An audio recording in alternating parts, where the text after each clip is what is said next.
The house was donated by Martin Campbell. He donated it to Down Syndrome Ireland, and Down Syndrome Mayo actually got the keys of it last year, and we formed a subcommittee to look to develop it into a regional centre. So from there we took it on, so we put plans in place and got Down Syndrome Ireland on board to support us into making it into a regional centre. So that's kind of where we're at the minute.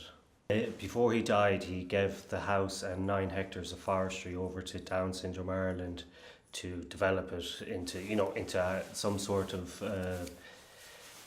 asset to help people with Down syndrome. And Martin passed away in April last year, and he's also donated 25% of his will to the house to get whatever is needed done for the people in the region.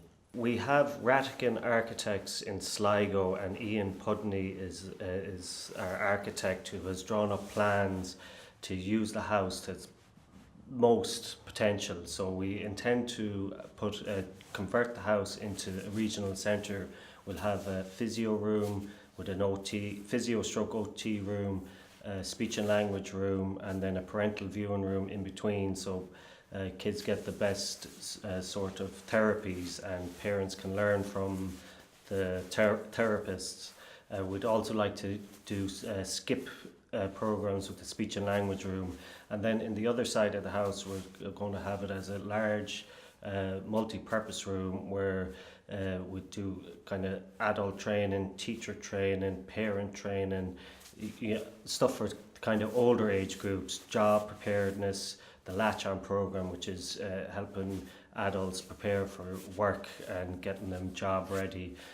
Peter Gill from Mayo County Council has come on board, and he's doing up plans for a special needs playground. So we want to have a playground that all children can use, be it in wheelchairs or motorised wheelchairs, and that children are able to actually play with their brothers and sisters in a safe environment.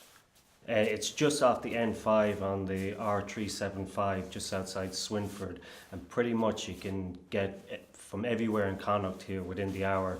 People maybe out in Belmullet might have to travel a little bit longer, but still having something in the centre of Connacht in effect will benefit so many people. The Smurfit Kappa Foundation, they provide grants for capital projects and projects in countries that they operate in, with a particular focus on disadvantaged areas and children.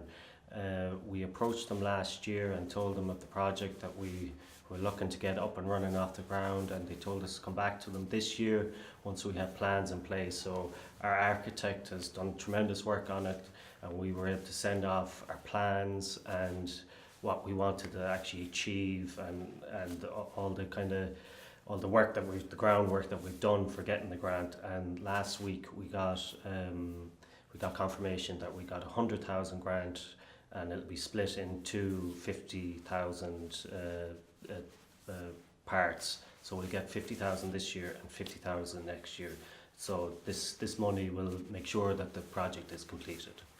Currently we're working on our planning permission, and we'll be doing our topographical surveys in the next week or so, and all our kind of surveys that we need to do for traffic and septic tank and all that stuff for planning. And we hope to apply for planning in maybe November, and then we'd hope to start our work in February. We've given ourselves a timeline to be finished by the end of 2019, which our architect feels is very actually achievable.